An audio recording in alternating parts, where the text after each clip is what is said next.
All right, welcome back. We're talking football and looking ahead to the draft. Jackson Slater, Sac State guard, joining us on the show, and we're glad to have him. Jackson, thanks for a few minutes. How you doing?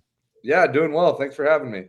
Well, man, Sac State is where I went, and so when I saw Sac State had a guy in the draft, I was really intrigued, and then I watched you in Mobile. I thought you had a really good week in Mobile. What did you think of the Senior Bowl experience?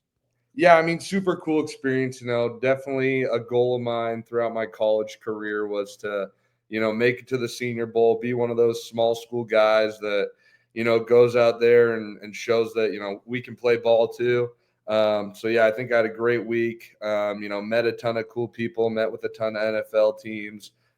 Just a super good experience overall, and totally lived up to the expectations that I had going into it. Now, where did you grow up? What part of the country did you grow up as a kid? So I'm from Bellevue, Washington originally, and I went to Newport High School over there. Seahawk fan? Growing up, yeah, but going through this process, I'm very, very indifferent on everything. I think every opportunity is a good opportunity, so I'm not playing favorites at this point. Is there now? I read that your dad played football collegiately at Western Michigan. Was he an offensive lineman? Yeah, he was. He played at Western Washington, actually. Western So not Washington. Excuse not me. as prestigious as a Western Michigan, but I think it was like D3 ball back in the day. And yeah, he played guard as well, and then he tried to make the transition to linebacker later in his career, and I guess he could do that back in the day. So he didn't like being a big offensive lineman. But it's definitely an inspiration. Going through my career as a football player is having my dad play for sure. Do you guys talk ball? I mean, did your dad have a lot of hand in your development from high school to college to now trying to break through to the pros? What kind of an impact did he have on you? Yeah, I mean, nothing too technical, I would say. Probably since my senior year of high school, I've known more about football than he does, but I think he still likes to instill a lot of the good values in me, and he did throughout my career. Is like play with effort, play hard, finish the play through the whistle. He coached me through youth sports as well, and those are kind of the values he preached. And even throughout college, he was still doing that as well. And I was like, Dad, I know I got it. I know how to play football. But I think it's kind of a fatherly thing to just want the best for your kid. And at the end of the day, he's giving good advice. And for a good period there, I didn't listen to him, but I always knew it was coming from a good place for sure.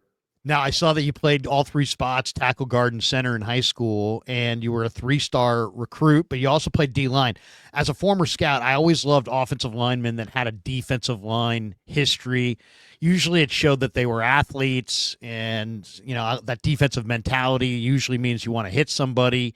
You got to want to hit somebody to really be good at this. But you also played basketball, you played baseball, you did track and field. What was your positions in baseball and basketball? So basketball is at the 5 spot. I was always a bigger kid. Was on the taller side for the most part till high school when 6'3", doesn't become a super tall advantage in basketball. But I could still rumble down there for sure with a little drop step. That was my go-to. But baseball played first base, pitcher, and catcher, for most of my baseball career. And my claim to fame in baseball, I guess, is my sophomore year I was on JV and I caught 20 straight games because we didn't have any other catchers. So Wow. that's a little feather in my cap, I think. Especially at my size, it wasn't my favorite thing, but I did it. I had a fun year, and that was my last year of baseball. But great experiences in both sports. I think a lot of the stuff I did athletically in those has helped me along in my career, and just doing different stuff, dipping my toe in different areas. I think has really helped me. So. It's funny. When I was a senior in high school, I applied to all these different schools, and I got into Sac State.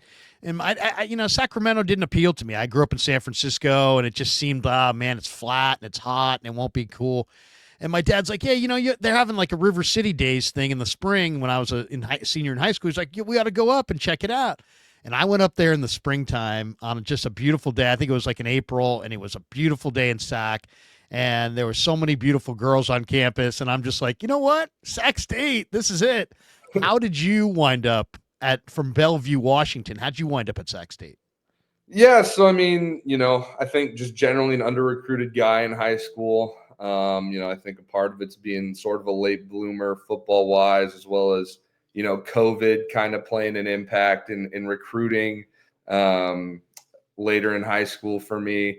I really didn't have any scholarship offers until Sac State offered me late in the process.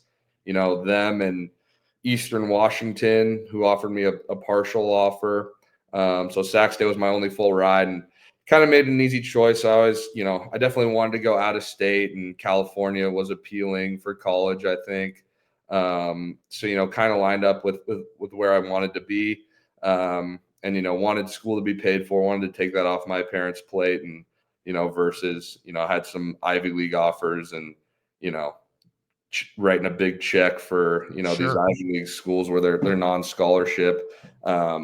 So I think, the scholarship piece played a big role for me, and, lucky enough, it was a really good choice. So. From what I've been told, the Sac State O-line coach is a really good coach, and I know you had him there for all 4 years. I think that's really an advantage. Shout out your coach and how much improvement went on there from freshman year to when you finished. Yeah, I'm gonna go ahead and shout out the whole family. So, Coach Chris Richardson's the offensive line coach. His sons, Caden and Cooper, also I think played a big role in my career.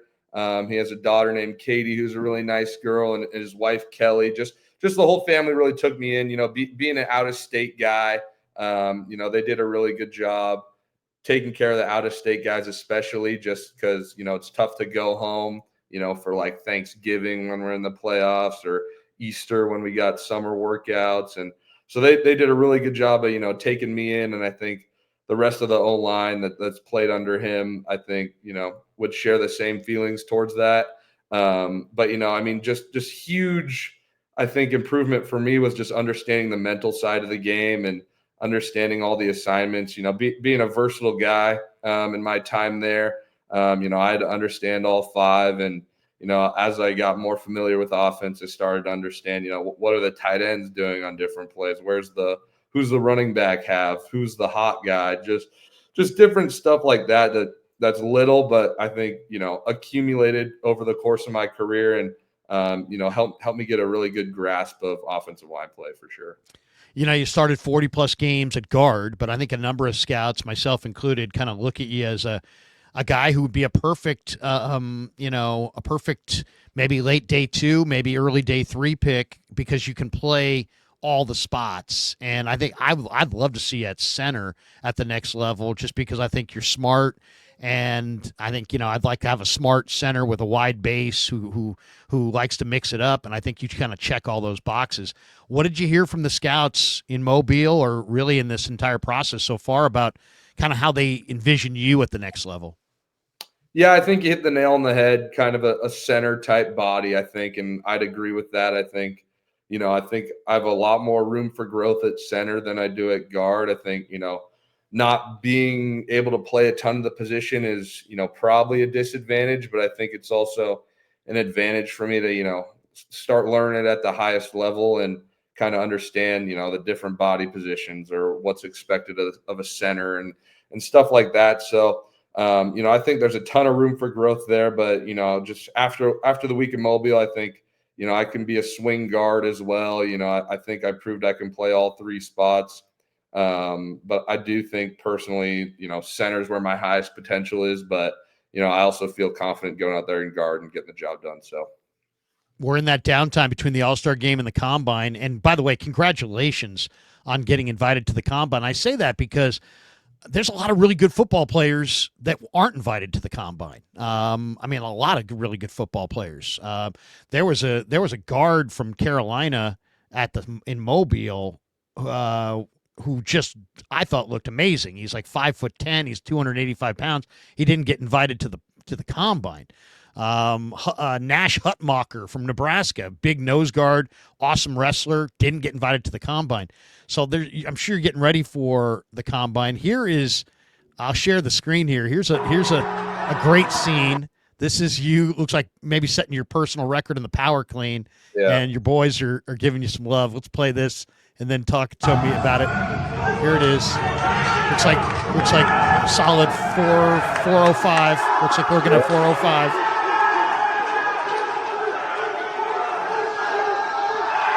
There you go. Dude, what a moment. Oh yeah. What a moment. How I feel sorry for those weights right there. Now, is this the Sac State weight room? Yeah. What is this? What was that moment like for you personally? I mean, you got all your boys there. I think this is some of the coolest stuff in football is that these guys know you're getting to the next level. Heck, every single one of those guys is dreaming the dream that you're dreaming, but they're living vicariously through you. You know, man, it's like they're seeing you do personal best. I'm sure all your line mates are like, if you make it, they make it, you know, and what was that moment like though? And that's something that, I mean, as somebody, I'm 55, right? So college is a long time ago for me. To me, it's moments like that that I think you're gonna miss 20 years from now. Yeah, no doubt. I mean, I think I was really fortunate to, be in a lot of great offensive line rooms. And, I think our position group was especially close, just hanging out outside of, mandatory stuff and workouts. And we were getting dinner and I was having people over to my house and, just a really close group. And, I think I was also really fortunate to have, two great strength and conditioning coaches and Coach Nate Morris and Coach Ryan Dietrich. And both of them did a really good job. Both of them were always running the bigs when we were doing our lifts. And, peak week or max week or whatever you want to call it is always a fun time putting up some heavy numbers, especially with, how close our offensive line group was. So, that was a super awesome moment. That was something I'd been chasing for, quite some time, was getting a 405 power clean. And, that's something Coach Morris challenged me to do heading into spring workouts last year. And, it was a personal goal for me and I hit it and, hit it really smoothly. I think, that weight was moving pretty quick. So, I definitely take a lot of pride in that one, and being able to share that moment with, all my offensive line buddies was really fun. Very cool. Jackson Slater with us as we're talking a little bit about the upcoming 2025 NFL draft and, of course, his draft experience here in the springtime. And you're wearing a shirt there, Exos, and I know that well. Exos is a great training facility in Scottsdale down there in the desert, and a lot of guys go down there and they train for the combine. Give me an idea of how's it going for you? I mean, how many reps at 225 can we expect? That's kind of one of the big tests coming up in a few weeks. Yeah, it's been a really good experience. Just getting to work every day with a lot of guys who have the same goal in mind. Met a lot of good buddies here, I'd say too, that, I think also have a good future in the NFL. But outlook on the combine, I think I'm going to do well. 225, I'm confidently, 30 plus for sure. Wow. So, I'm excited to do that one. And, I think I'll have a blast there. So. Any contact with the Niners? I know John Lynch and Chris Forster is one of the great O-line coaches in the league. Niners probably come out of this draft with 2 or 3 offensive linemen. Have you had any contact with the Niners at all? Have they shown any interest in you?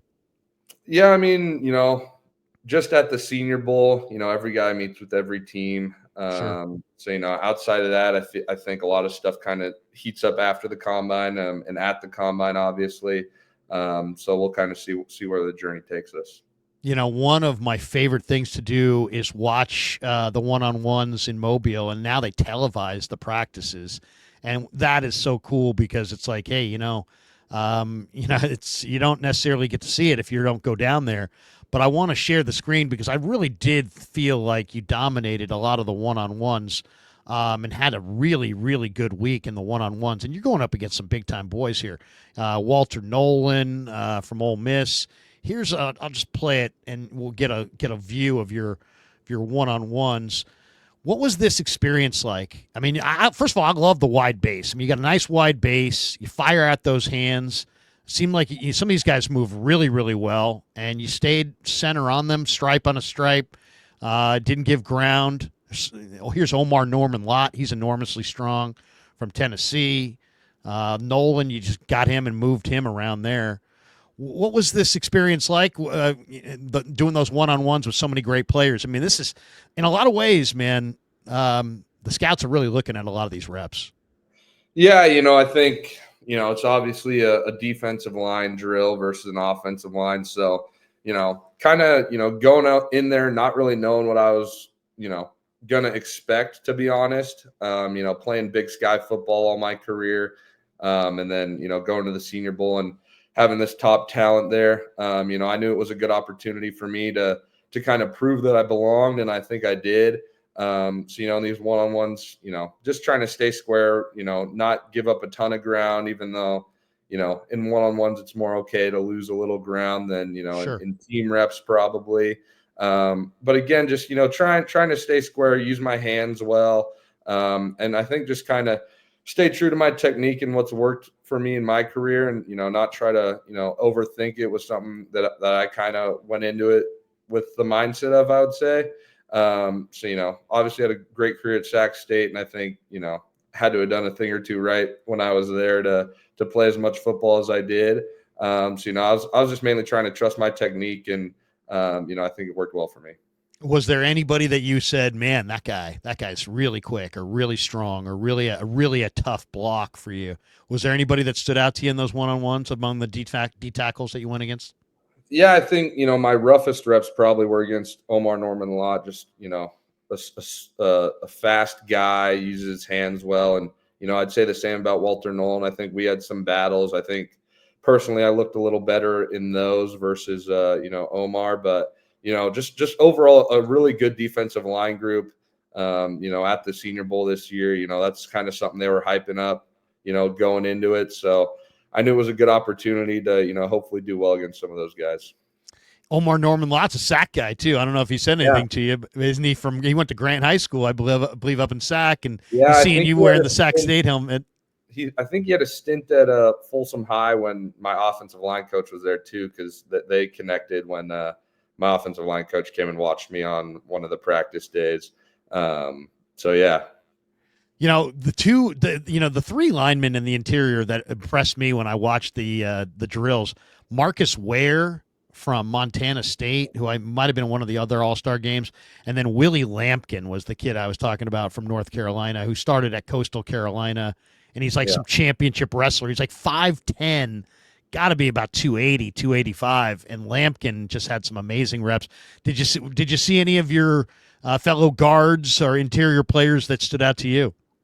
Yeah, I mean, I think Willie had a really good week. Was a good guy to play with, good communicator. Saw some of those clips from the Shrine Bowl with Zabel, I think, had a great week from Yeah. North Dakota State on the other team. I think there's a lot of guys that had good weeks, but I think a lot of the small school guys, especially, did well, which coming from the FCS level was nice to see for sure. Zone scheme, gap scheme. Where do you think you fit best? Can you play both? What are you hearing? How do you feel? Yeah, I feel confident I can play both. I have experience in both schemes. I'd say the Sac State offense with more of a zone scheme. Usually, we get the run game started with some inside zone or mid zone, but we'd also trickle in some counter or some pin and pull, some power. So I have a lot of experience in both offenses, and I think my athletic ability really shines in both areas. I think, I do my best getting to the second level and moving out in space. And I think that shows up in both schemes. So, I feel confident that I could be able to play in either one. What's your playing weight? Like what do you and is your playing weight and your walk around weight in the off season? How is it identical? Is it similar? What would you say you play at? What's your regular weight? Yeah, so throughout my college career, I always felt like the more often you can be at your playing weight, the better you're probably going to feel at it. So, Yep. usually in the off season, I'd try and hover around where I'd probably play at, if not be a little heavier than what I was planning on playing at. So, this past season, I was around 315. Senior Bowl, I was around 320, and for the combine, I'm closer to that 315 number. Hopefully, helps me, shave a couple tenths off of whatever drills I'm doing. But I feel like so far I haven't hit a weight where I don't feel good playing at. So I think I can lose or gain whatever a team wants me to, and still be successful. So. What did you play at your senior year in high school? I mean, you probably weren't as big or as strong as you are now. How much lighter were you back then? Yeah, I was probably like 290 to 295 my Oh senior wow. year. So a good 20ish, 30ish pounds lighter than what I am now. But I think a lot of that comes with just working out and getting stronger and all that stuff that you see in college. So.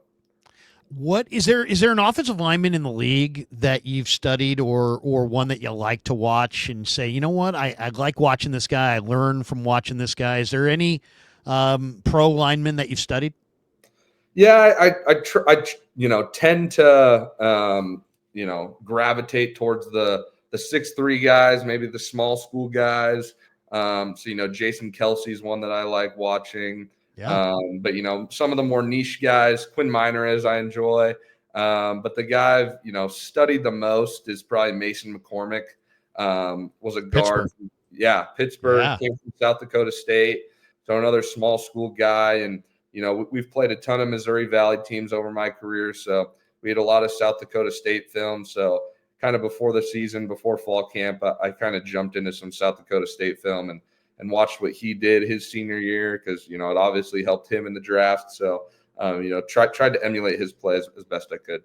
Yeah, that's a good one. Actually, McCormick is in a lot of ways, you guys are very similar. I mean, is that where the wide base comes from? Because I always felt like that's what stood out about him as well. He kind of establishes kind of a wide base, and he just, he played right next to a pretty good tackle as well, and they both got Yeah. drafted.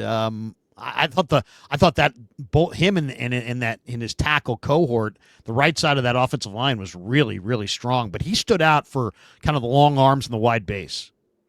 Yeah, I mean, I think the base is something that I've just kind of, it's just how I've naturally played football, and over my career. I'd say the main stuff that I tried to take from him was, watching him get out in space on, pin and pull or power, and just watching how he, would take heads out on, whether it's a linebacker or a corner or a safety. And, he was always headhunting. And I think that's something I really tried to focus on my senior year. And I think I did it well. Had a ton of those blocks getting out in space. So he was fun to watch for sure. How incredible would it be to get drafted on a team like the Niners? Now, I do Niner pre and post, so I'm a little Niner centric. But Sure. they got Trent Williams. He's one of the greatest offensive tackles maybe the league's ever seen. He's headed to Canton, and they have a terrific coach and a really solid young quarterback. What do you think of how would the Niners be a fit if they came your way?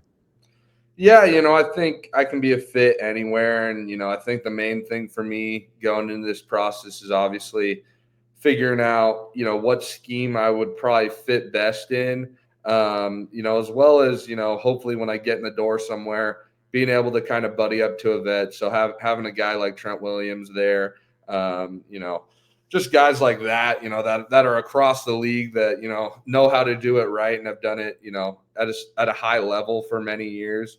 Those are the guys that I'm looking forward to, talking to, picking their brain and kind of learning what they do and hopefully applying that to my game as well. You're a Big Sky all academic player as well, going back to 2022, and I saw that you're majoring in business. We all know you're going to make it in the NFL, but the NFL is not for long for everybody. So what's the plan if when football's done and you've played all your football, majoring in business with an intent to use it, how or what would you like to do, or what interests you outside of football? Yeah, I mean, not too sure. I know I got to stay around the game somehow. So, hopefully I can make enough money to where it doesn't really matter what I do after my NFL career. There you But, go. coaching high school football, coaching my kids and whatever they do, I know I'm going to want to do. But career wise, maybe putting that finance degree to work and maybe managing players' money or something, or maybe That's working for the NFLPA. I don't know, maybe something along those lines. But I'm focused on Plan A right now for sure. No, no doubt. How about 76? Well, you wore 76 at Sac State. Is any significance? Yeah, it's what my dad wore in college. So I wore number 72 my freshman year and didn't feel a real connection with that number. So my buddy who was my roommate was wearing 76 at the time, and I asked if I could have it, and he said I could have it. So that was nice of him, and just wearing it because my dad wore it in college. Okay, I got to ask you the Sac question because I went to Sac State and I know that the bars and the restaurants, it all changes over time. But one of the places we used to hit a lot was the Pasty Shack, the Barber Shop, and Club Toomey on J Street, and they were big backers of Sac State football. And the football players used to come in there and get the buzz cuts, and it was like if you didn't want a buzz cut, it wasn't the right barber shop for you. And the worst part is you had to fish the barber sometimes. Jim or Ed or one of these guys, you had to fish these guys out of Club Toomey, and if you got a haircut too late in the day, let's just say it looked like it, they had been in the bar all day. Are you familiar with Club Toomey, the Pasty Shack, or the barber shop there on J Street? Not familiar with any of those spots. I wasn't a guy that was going downtown too often. I was more of a Roseville and Folsom type guy whenever I'd go somewhere. So, Roseville Mall was a fun place. I think, old Folsom and kind of Folsom Lake are fun. But was never a huge downtown guy unless, I was going to a Kings game or something. There you go. Did you ever do any rafting? You ever done a float where you floated down the river with some in the summertime? Never did a float. I've got some buddies that did that. But me and the O-line guys were more, go watch the new Marvel movie in the summer or something. So that's kind of what we were on. Nice. All right. Do you have a game day meal? I asked Colton McKivitz this. I said, Colton, what's your pregame meal? And he's like, I like two big porterhouse steaks, and then I like to go a bowl full of buttered pasta noodles. He's like, I've got to have my steaks and my noodles before the game. That's my pregame ritual meal. Do you have a pregame meal that you have to have? I mean, I don't think I have one I have to have. I think, over my career at Sac State, we'd always get Buckhorn, which was a barbecue spot by us. Yeah. So that was always our pregame meal. Wouldn't say I feel super attached to that, but, that was kind of the routine we were in. Awesome. Well, man, if you make it in the NFL, and we know you will, what's the first thing that you want to buy? I mean, some guys are like, oh man, I want to buy my mom a house. Some people are like, you know what, I want to buy this toy or that. If you make it in the league and you get that first big contract, what's the purchase? Yeah, I've always told myself it's going to be the Lego Millennium Falcon, the huge one that, so it's not, not going to hurt the bank too much, but that's always what I told myself my little reward would be. That's I think that's what I'm gonna do for sure. That is awesome.